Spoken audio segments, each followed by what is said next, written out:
자, 이제 세 번째 강의 시작하도록 하겠습니다. 이제 교회의 성격 다섯 번째는 유기체적 교회와 조직체적 교회를 이해하는 것입니다. 이 두 개도 서로 상반된 성격이긴 하지만 이 두 개는 뗄래야 뗄 수 없는 관계인데요. 자, 유기체적 교회는 뭐냐면 교회를 관계를 중심으로 보는 것을 이야기합니다. 그래서 교회는 관계를 가장 중요하게 여긴다는 관점으로 보는 게 유기체적 교회를 보는 것이고요. 그리고 조직체적 교회는 뭐냐면 조직을 이루는 교회인데 이것은 반드시 유기체를 전제로 하는 것이 된다는 것을 우리가 알 수 있죠. 자, 우리가 보면은 교회는 많은 지체를 가지고 있습니다. 여기 보면 로마서에 우리가 한 몸에 많은 지체를 가졌으나 우리가 모든 지체가 같은 기능을 하는 것이 아니니 이와 같이 우리 많은 사람이 그리스도 안에서 한 몸이 되어 서로 지체가 되었느니라. 여러 사람이 한 몸이 되어서 서로 지체가 되었다고 얘기를 하죠. 우리에게 주신 바 은혜대로 받은 은사가 각각 다르니 예언이면 믿음의 문제대로, 섬기는 일, 가르치는 자, 위로하는 자, 구제하는 자, 다스리는 자, 긍휼을 베푸는 자, 이렇게 각각 받은 은사가 다 다르다는 거예요. 그래서 이 다른 것이 하나가 되어서 한 교회를 이루는 것이죠. 자, 은사가 다 다르다고 하는 것을 여러분 반드시 이해를 하셔야 됩니다. 교회는 같을 수가 없어요. 우리 세포가 각각 기능에 다르게 다 분화가 되어 있는 건데 어느 한 세포 집단이 다 나와 똑같은 것을 만들어내기 시작하는 게 그게 암세포이기 때문에 암세포는 자기 주변을 다 자기처럼 만들어요. 똑같이. 그래서 똑같은 세포를 왕성하게 키워서 거기에서 혈관을 빼앗아다가 많은 영양분을 자기 혼자 다 먹고 주변을 죽이는 거죠. 이게 커지는 게 암세포인데 유기체적 교회가 하나가 되는다고 하는 것을 오해를 해서 균일하게 똑같이 된다고 생각하시면 큰 오해입니다. 교회는 절대로 그럴 수 없는 것이죠. 제가 속상한 게 하나 있는데, 왜냐면 제 오른손과 왼손이 서로 사이가 안 좋아요. 그래서 왜냐면 내가 걸을 때 왼손이 앞에 나가면 오른손이 같이 나갔으면 좋겠는데 항상 뒤로 가요. 안 만나요. 또 가면 오른손이 어이구 이거 또 빠졌네요. 괜찮을까요? 됐습니다. 네. 오른손이 앞으로 나가면 왼손은 또 도망가 뒤로 가고 이게 자꾸 반복되니까 왼손과 오른손이 서로 갈등하게 되고 오해하게 됩니다. 그래서 이 둘이 원하는 건 뭐냐면 걸을 때 이렇게 걷는 거예요. 이렇게. 여러분 이렇게 걸으면 어떻게 되는지 아세요? 네, 바보처럼 보이는 것도 문제지만 균형을 잃게 돼요. 넘어지게 됩니다. 오른손과 왼손은 내 몸에 붙어있는 지체이기 때문에 서로 협력을 해서 조화를 이루어서 하나가 앞으로 가면 하나가 뒤로 갔어야 되고 하나가 앞으로 가면 하나가 뒤로 갔어야 내 몸이 서는데 이 둘이 너무 친해서 하나가 되면 같이 이렇게 걷게 되면 보기도 우스꽝스럽고 균형을 잃기 때문에 위험하죠. 교회가 꼭 그렇습니다. 교회는 우리 마음 같아서는 다 똑같았으면 좋겠는데 그렇게 하면 반드시 썩습니다. 교회는 여러 사람이 다양한 성격을 가지고 모여서 오직 하나님의 영광과 그리스도를 위해서 있지만 기능과 역할과 은사는 다 다르기 때문에 이것을 조화롭게 만들어주는 것이 누가 하셔야 하냐면 물론 성령님이 하시지만 교회의 교역자들이 해야 될 일이에요. 이 염두를 두고 인정해줘야 됩니다. 그래서 연약한 자가 필요할 때가 반드시 있고 때로는 돈 많은 재정이 많은 사람이 필요할 때가 있고 또 어떤 때는 어떻게요? 아주 기도 잘하시는 분이 필요할 때가 있고 어떤 사람은 기도보다는 행동을 하는 사람이 필요할 때가 있고 다 필요합니다. 그것을 더 큰 눈으로 보고 할 수 있어야 된다는 것이죠. 자, 이와 같이 교회는 다양하지만 하나가 되어야 되는 것이고 또 보면 뭐냐면 디모데후서 2장 2절에 보면 교회는 이런 모습인데요. 또 읽어볼까요? 시작. 또 내가 많은 증인 앞에서 내게 들은 바를 충성된 자들에게 부탁하라. 그들이 또 다른 사람을 가르칠 수 있으리라. 이렇게 있죠? 여기서 보면 디모데 후서니까 여기서 네가라고 하는 네가는 누구죠? 디모데죠. 바울이 지금 디모데에 편지 쓴 거니까 네가면 디모데예요. 증인 앞에서 네게, 네는 누구죠? 바울이죠. 바울에게 배운 바를 충성된 사람들에게 뭐하라? 부탁하라. 그러니까 충성된 사람들에게 가르쳐라 라고 되어 있죠. 그런데 그러면 그들이 충성된 사람이 또 다른 사람을 뭐한다? 가르칠 수 있으리라 라고 해서 이 한 구절에서 교회에 아주 중요한 핵심이 들어있는데 어느 게 참된 교회이냐, 어떤 게 유기체적 교회인가를 볼 수 있는 거 뭐냐면 이 영적인 4대가 한 교회에 있을 때 그 교회가 살아있는 교회, 활동력 있는 교회, 유기체적 교회, 생명 있는 교회예요. 다시 얘기하면 빨간색으로 된 네가 사도 바울이 1대예요. 다음에 네개 디모데를 가르쳤죠. 2대죠. 그럼 디모데는 누굴 가르치냐면 충성된 사람들 가르치죠. 3대죠. 충성된 사람이 누굴 가르치죠? 또 다른 사람들 가르치죠. 4대죠. 1대, 2대, 3대, 4대. 이 4개의 영적 4대가 한 교회 안에서 풍성하게 활동할 때 이 교회는 살아있는 교회고 미래가 있는 교회고 하나님께 쓰임받는 교회고 부흥받는 교회라고 생각하시면 돼요. 4대를 책임지셔야 됩니다. 여러분은 이걸 그림으로 볼까요? 일단 나라고 하는 사람은 교회에서 있을 때 어느 때 가장 안전하냐면 나라고 하는 사람이 이 영적 위아래 상하 좌우로 네 개의 이 저거를 관계를 맺을 때 가장 중요합니다. 위로는 양육자를 있는 것이고 나를 양육한 사람이 있는 것이고 아래로는 뭐예요? 내가 지금 가르치고 있는 피양육자가 있는 것이에요. 그리고 날아가는 사람 왼쪽과 오른쪽에는 동역자가 있는데 한쪽 동역자는 삶을 공유하는 동역자, 한쪽 동역자는 사역을 공유하는 동역자가 있을 때 이 한 사람은 이 교회에서 네 방향으로 안전하게 있는 것이죠. 즉 내가 힘들어하고 시험 들 때 이 양육자가 그냥 두지 않죠. 와서 반드시 체크합니다. 그리고 또 하나는 뭐냐면 내가 가르치고 있는 피양육자가 있을 때는 나의 모든 삶이나 언행이 항상 저걸 받습니다. 이렇게 견제를 받습니다. 왜냐하면 피양육자가 나를 보고 있기 때문에. 그렇죠? 그래서 왼쪽과 오른쪽은 나와 정말 사역을 공유하는 정말 그런 동역자가 있고 한쪽은 뭐냐면 나의 아주 깊은 것까지 나눌 수 있는 삶을 공유하는 동역자가 있죠. 이 네 방향이 있을 때 예를 들자면 나가 디모데라고 했을 때는 나를 양육하는 바울 양육자가 있고 아까도 봤지만 내가 양육하고 있는 충성된 자 피양육자가 있고 디모데 오른쪽에는 동역자 누가 왼쪽에는 아울라 이렇게 이런 관계를 갖고 있는 것이 가장 전형적인 교회의 안정된 모습이죠. 이거를 조직체적 교회로 표현한다면 이렇게 됩니다. 사도 바울은 사도예요. 그렇죠? 디모데급은 뭐냐면 속사도라고 얘기를 합니다. 그리고 이 속사도에 의해서 세워진 교회에서 집사 또는 장로가 충성된 자로서 있는 것이죠. 이건 오른쪽에는 조직체적으로 보는 것이고 왼쪽에는 유기체적으로 보는 것이에요. 왜냐하면 왼쪽에 있는 이 네 방향의 관계는 사랑과 생명이라고 하는 교회의 본질로만 이루어져요. 이것은 양육을 통해서 말씀이 전해지고 생명이 전해지고 거기서 사랑과 나눔이 있을 때만 형성되는 관계예요. 이것을 유기체적 교회라고 얘기하고 유기체적 교회는 어떻게 보면 우리 교회의 본질이에요.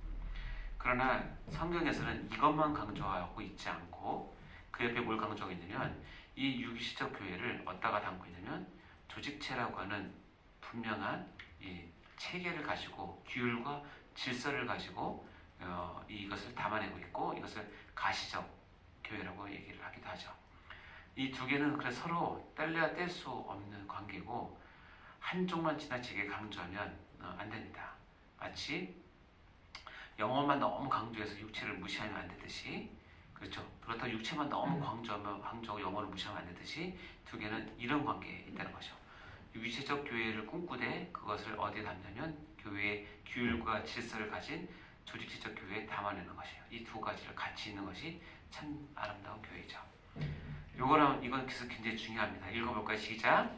유기체적 교회는 사랑과 생명으로 맺어지고 유지되는 교회의 본질이며 이는 적절한 규율과 질서를 위한 조직체적 교회로 존재해야 하고 이 둘 사이에는 조화와 균형이 반드시 필요하다. 네, 그래서 요 말씀을 여러분 잘 이해하시고 행하시면 됩니다. 이와 같이 교회의 성격에는 이게 5가지, 즉 총 10가지 교회 성격을 제가 여러분께 소개를 시켜드렸는데 이와 같이 이러한 성격들이 있음을 우리 상황과 그 하나님의 뜻에 따라서 이렇게 하고 있음을 알 수 있죠. 아, 교회가 이렇게 단순하게 볼 게 아니구나. 여러 성격이 있고 이것에 맞는 그런 나의 어떤 삶의 그리고 신앙의 태도를 가지고 있어야 된다는 것을 우리가 알아야 합니다. 자, 다음에 이제는 교회 성격을 봤고요. 다음에 교회 속성을 보도록 하겠습니다. 자, 교회 속성에는 일단 무형교회에서 발견되는 속성이 있는데 그것을 우리가 사도신경에 보면 나옵니다. 성령을 믿사오며 거룩한 공회와 성도가 교통하는 것과 해서 이 거룩한 공회라고 하는 것이 어떻게 되냐면 원 홀리 카톨릭 처치라고 되어 있어요.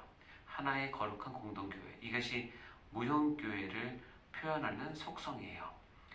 원 홀리 카톨릭 처치. 그래서 원 하나의 홀리 거룩한 카톨릭은 공동이라는 뜻이에요. 로마 카톨릭을 할 때 그 카톨릭인데 그 카톨릭 교회를 얘기하는 것이잖아요. 그래서 공동이라는 뜻이에요. 처치 이렇게 됩니다. 자, 이 원 홀리 카톨릭 처치를 통해서 무형교회의 속성을 한번 볼까요? 이건 무형교회의 전형적인 속성인데 원 홀리 카톨릭 처치입니다. 그래서 교회의 통일성, 교회의 거룩성, 교회의 보편성 또는 공동성, 교회의 사독성을 얘기를 합니다. 일단 원을 볼까요? 교회의 통일성. 에베소 4장 4절 6절에 보면 이렇게 되어 있습니다. 여기 하나로 표현된 내용이 계속 나오죠. 몸이 하나요, 성령도 한 분이니 이와 같이 너희가 한 부르심의 한 소망 안에서 부르심을 받았느니라. 주도 한 분이요, 믿음도 하나요, 세례도 하나요, 하나님도 한 분이시다. 그래서 교회는 몸과 성령과 주와 세례와 이 모든 것은 하나라는 거예요. 그래서 교회의 통일성을 얘기하고 있는 것이죠. 하나라는 뜻입니다. 다음에 홀리, 교회는 거룩해야 된다는 거죠. 이거는 뭐 우리가 계속 강조했던 내용인데요. 베드로전서 1장 15절 16절 볼까요? 읽어보겠습니다. 시작. 오직 너희를 부르시는 거룩한 이처럼 너희도 모든 행실에 거룩한 자가 되라. 기록되었으되 내가 거룩하니 너희도 거룩할지어다. 네, 내가 거룩하니 너희도 거룩할지어다. 우리가 거룩이라고 하는 하나님 속성이 가장 중요한 핵심 중에 하나인데 이 거룩이 하나님의 속성 가운데 공유적 속성이에요? 비공유적 속성이에요? 공유적 속성이에요? 비공유적 속성이에요?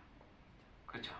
왜 공유적이냐면 내가 거룩하니 너희도 거룩한, 내가 거룩의 원조니 너희도 거룩을 본받아라. 그래서 공유적 속성이죠. 그래서 이 교회의 거룩성은 어떻게 나타나냐면 이렇게 나타납니다. 너희는 믿지 않는 자와 명예를 함께 매지 말라. 의와 불법이 어찌하며 빛과 어둠이 어찌 사귀며 그리스도와 벨리알이 어찌 조화되며 믿는 자와 믿지 않는 자가 어찌 상관하며 하나님의 성전과 우상이 어찌 일시되리요. 우리는 살아계신 하나님의 성전이라. 우리가 하나님의 오신 성전이기 때문에 거룩해야 되기 때문에 이와 같이 멍에를 함께 빌면 안 된다는 것이죠. 나는 그들의 하나님이 되고 그들은 나의 백성이 되었기 때문에 그렇습니다. 교회는 거룩해야 된다는 것.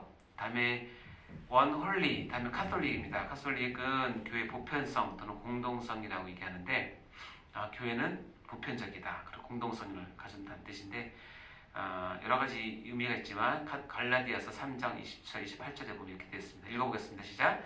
누구든지 그리스도와 합하기 위하여 세례를 받은 자는 그리스도로 옷 입었느니라. 너는 유대인이나 헬라인이나 종이나 자유인이나 남자나 여자나 다 그리스도 안에서 예수안에서 하나니라. 유대인이나 헬라인, 즉 인종에 따라서 종이나 자유인, 어떤 사회적인 신분에 따라서 남자나 여자, 어떤 성별의 차이에 따라서 교회가 세워질 수 없다는 거예요. 교회는 이걸 다 어떻게 해요? 아우를 수 있다는 거예요. 그래서 교회 형태 중에서 조금 위험한 형태는 특정 집단이 모이는 교회는 좋지는 않을 수 있어요. 교회는 어린아이부터 노인까지 남자나 여자나 부자나 가난한 자나 사회적으로 성공한 사람 못한 사람이나 다 다 모여 있는 것이 아름다운 교회이기도 해요. 그래서 특별한 목적 때문에 그럴 수 있지만 어떤 그런 특별한 집단만 이렇게 규정짓는 교회는 보편성에 어울리지 않습니다. 여러분 아십니까? 만약에 그렇게 하지 않고 정말 전국에서 가장 부흥된 교회 담임 목사 100명만 모아놓고 교회를 세우면 어떻게 될까요? 산으로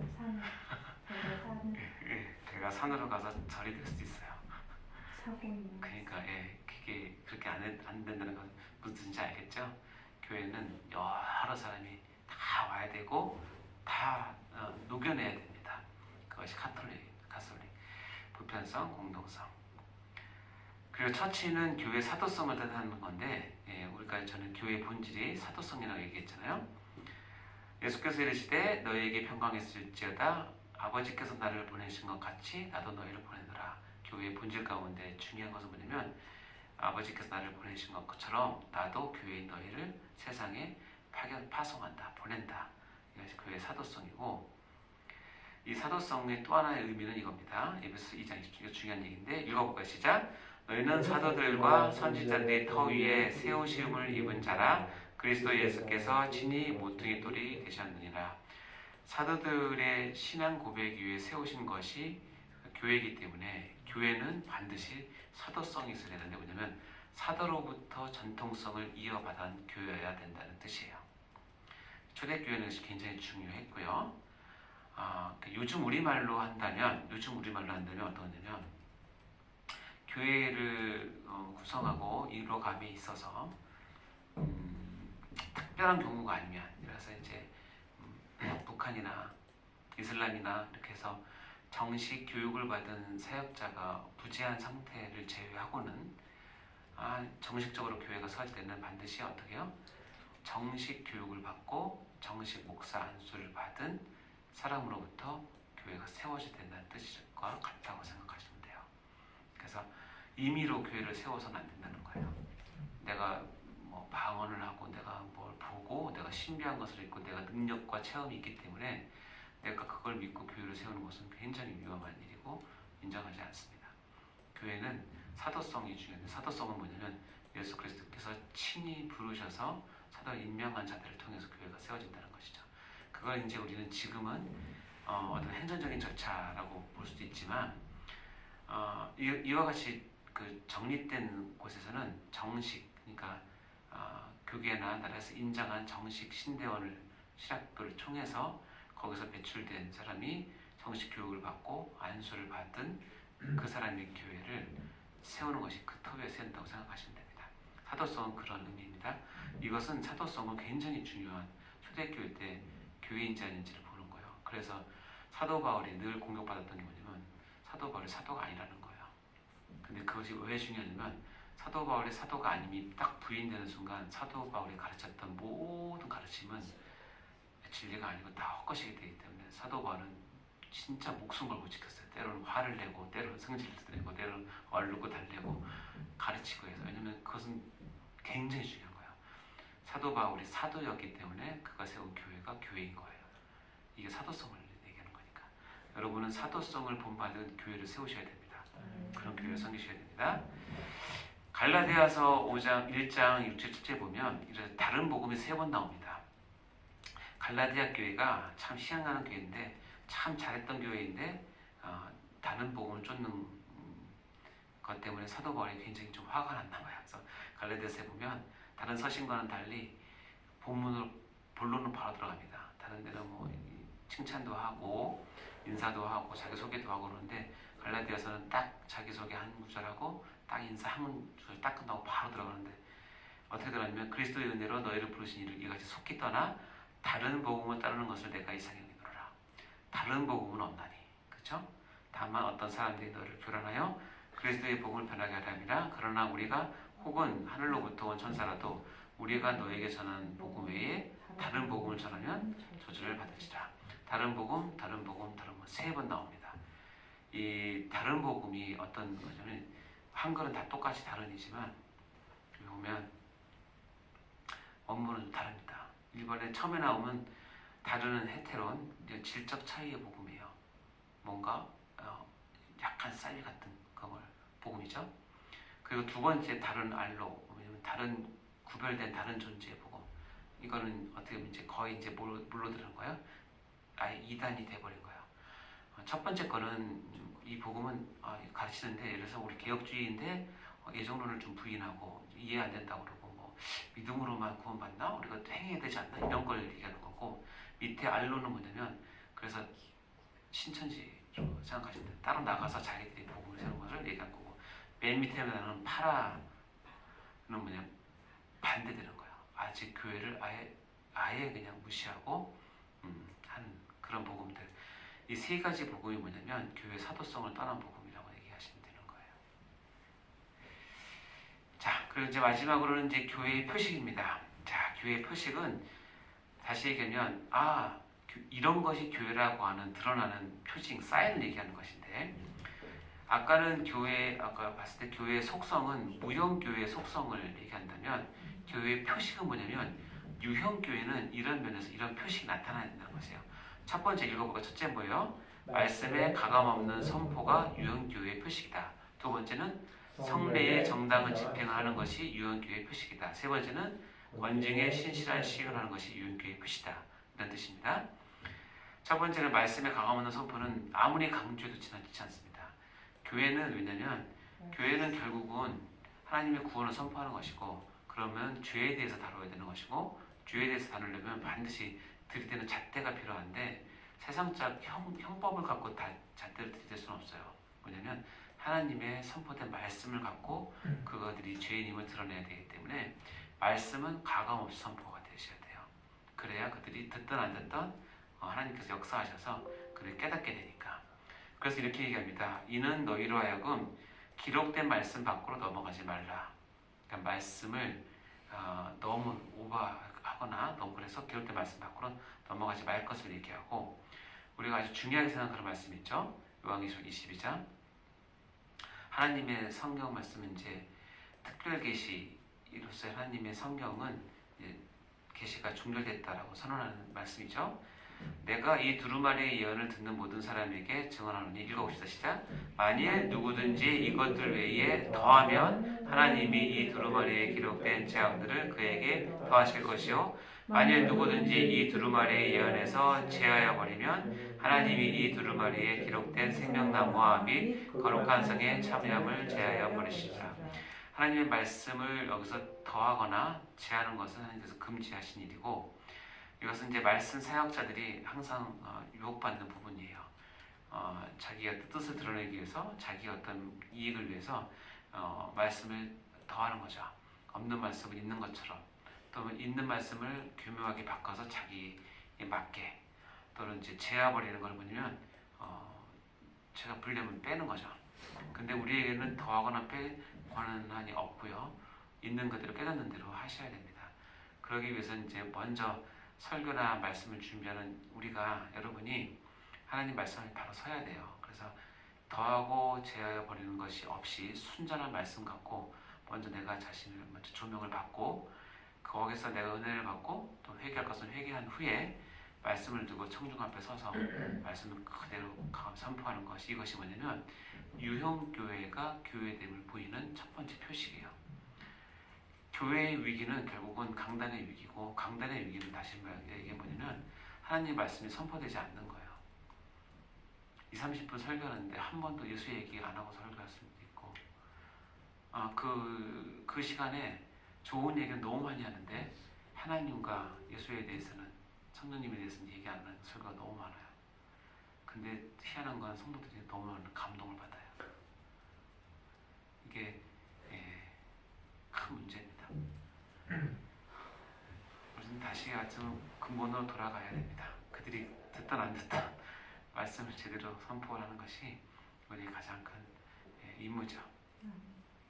두 번째는 성례 정당한 집행을 해야 된다는 거예요. 뭐 성례는 아시겠지만 일단은 성찬, 보시면 떡을 가지시고 내 몸이니 나를 행하여 기념하라. 잔을 가지시고 이 잔은 내 피로 세운 새 언약이다. 나를 기념하라. 그러면서 떡을 마시며 잔을 마실 때마다 우리가 해야 될 것은 뭐냐면 주의 죽으심을 올 때까지 전하는 것이 성찬에 임하는 임무죠. 그래서 성례의 정당한 집행은 참된 교회의 표식이기 때문에 성례가 없는 교회는 이상한 거예요. 성찬식을 뭐 횟수는 정해져 있지 않습니다. 어느 교회는 매주 하는 교회도 있고요. 어느 교회는 1년에 한 번 내지 2번 하는 교회도 있습니다. 그건 중요한 게 아니라 할 때 정당하게 정당한 집행자가 정당한 말씀 가지고 의미를 정확히 새기면서 해주는 것이 중요하죠. 그 성례를 안 하는 것은 안 되죠. 특히 세례, 그렇죠? 아버지와 아들과 성령 이름으로 세례를 베푸는 것, 두 가지를 가장 중요하게 일단 생각을 하시고 성례의 정당한 집행을 하셔야 됩니다. 자, 이제 마지막으로 권징의 신실한 시행입니다. 이 세 가지 중에서 지금 우리 교회가 잘 못하고 있는 부분이 권징에 대한 신실한 시행인데요. 어쨌든 지금은 현실적으로 권징을 잘 하지 않는 이유는 권징을 받은 사람들이 두려워하지 않기 때문에 그렇습니다. 왜냐면 이 교회에 나가면 바로 옆에 가면 바로 받아주고 새신자 등록해주고 꽃 주고 선물 주고 하기 때문에 권징을 한 교회에서 후회하기보다는 어이가 없는 거죠. 그냥 하면 뺏겠다고 생각하니까. 근데 하여튼 성경은 그렇게 얘기하지 않고요. 권징을 신실하게 해야 된다고 얘기합니다. 갈라디아서 6장 1절 시작. 형제들아, 사람이 무슨 범죄한 일이 드러나거든 신령한 너희는 온유한 심정으로 그러한 자를 바로잡고 너 자신을 살펴봐 너도 시험을 받을까 두려워하라. 여기 보면 온유한 심정으로 바로잡아야 된다고 얘기를 하고 그러면서 자신을 돌아보아서 너도 시험을 받을까 두려워해야 된다. 교회 내에서의 범죄가 없겠습니까? 사람 사는 곳이니까 크고 작은 범죄가 있고 그것은 세상 법으로도 저촉되는 범죄가 있을 수도 있고 신앙적으로 저촉되는 범죄가 있을 수도 있는데 어쨌든 그런 것들을 신실하게 바로잡는 것은 우리 교회가 해야 될 중요한 일 중에 하나입니다. 지혜롭게 일단 하셔야 될 텐데요. 물론 이제 교단 차원에서는 당연히 권징이 있죠. 큰 사건들은 다 하시니까요. 여기 마태복음에 보면 이렇게 됐습니다. 내 형제가 죄를 범하거든 하면서 첫 번째는 그 사람과 상대해서 공고하십시오. 만약 들으면 내 형제를 얻을 것이고 안 들으면 어떻게 되죠? 한두 사람을 데리고 가서 두세 증인의 입으로 말마다 확증하게 하라. 이렇게 해서 두세 명을 데려가서 다시 또 공고를 하는 것이죠. 그리고 그 증인을 세워서 네가 죄를 범했음을 분명하게 얘기를 해줍니다. 그래도 안 들으면 어떻게 해요? 교회의 얘기를 하고 교회의 말도 안 들으면 이방인과 세례와 같이 여겨라 라고 얘기합니다. 그러면서 유명한 말 나오죠.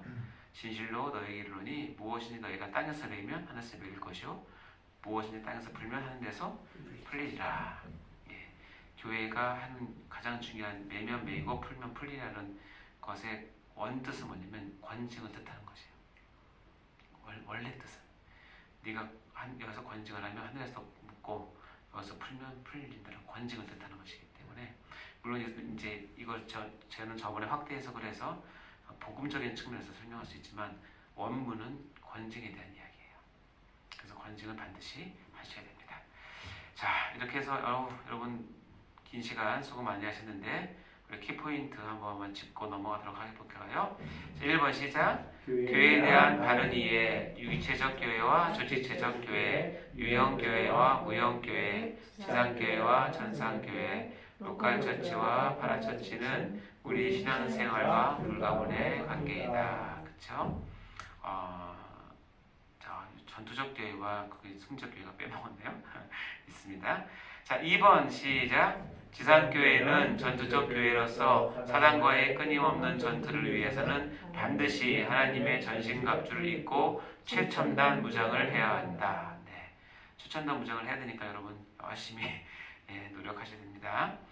3번 시작. 유기체적 교회는 사랑과 생명으로 맺어지고 유지되는 교회의 본질이며 이는 적절한 규율과 질서를 위한 조직체적 교회로 존재해야 하고 이 두 사이에는 조화와 균형이 반드시 필요하다.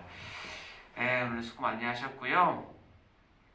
자, 수업 다 들으신 후에 우리 단톡방에 느낀 점과 결단 올려주시면 감사하고 서로 올린 것을 보시면서 또 은혜도 많이 받으시고 결단도 하시기 바랍니다. 자, 우리 기도하고 마치도록 하겠습니다. 하나님 아버지 진심으로 감사합니다. 오늘 교회의 성질에 대해서 같이 배웠습니다. 이 교회가 여러 모양, 여러 의미와 여러 가지 가르침을 우리에게 주심을 우리가 배웠습니다. 우리가 교회를 섬김에 있어서 오해하지 않도록 도와주시고 한 곳에만 몰입되지 않도록 도와주시고 하나님의 말씀을 통하여서 교회의 여러 다양한 모습을 바라보며 우리 자신뿐만 아니라 우리가 같이 섬기고 있는 우리 사랑하는 성도들도 교회를 바로 이해하고 교회의 그 성질에 우리 것을 맞춰 나갈 수 있는 지혜를 허락해 주실 간절히 바랍니다. 교회가 살아계신 하나님 아버지의 교회임을 다시 한번 깨닫게 해주시고 교회를 통하여서 하나님께서 일하고자 하시는 많은 일들을 일할 수 있도록 도와주시고 특별히 저희를 세우셨으니 저희가 이 교회를 섬기는 자로서 앞서서 본을 보일 수 있는 저희가 될 수 있도록 도와주시고 그래서 교회에 대한 바른 이해를 가질 수 있는 저희가 될 수 있도록 축복하여 주옵소서. 감사드립니다. 이 모든 말씀을 예수님 이름으로 기도합니다. 아멘. 자, 수고 많으셨습니다.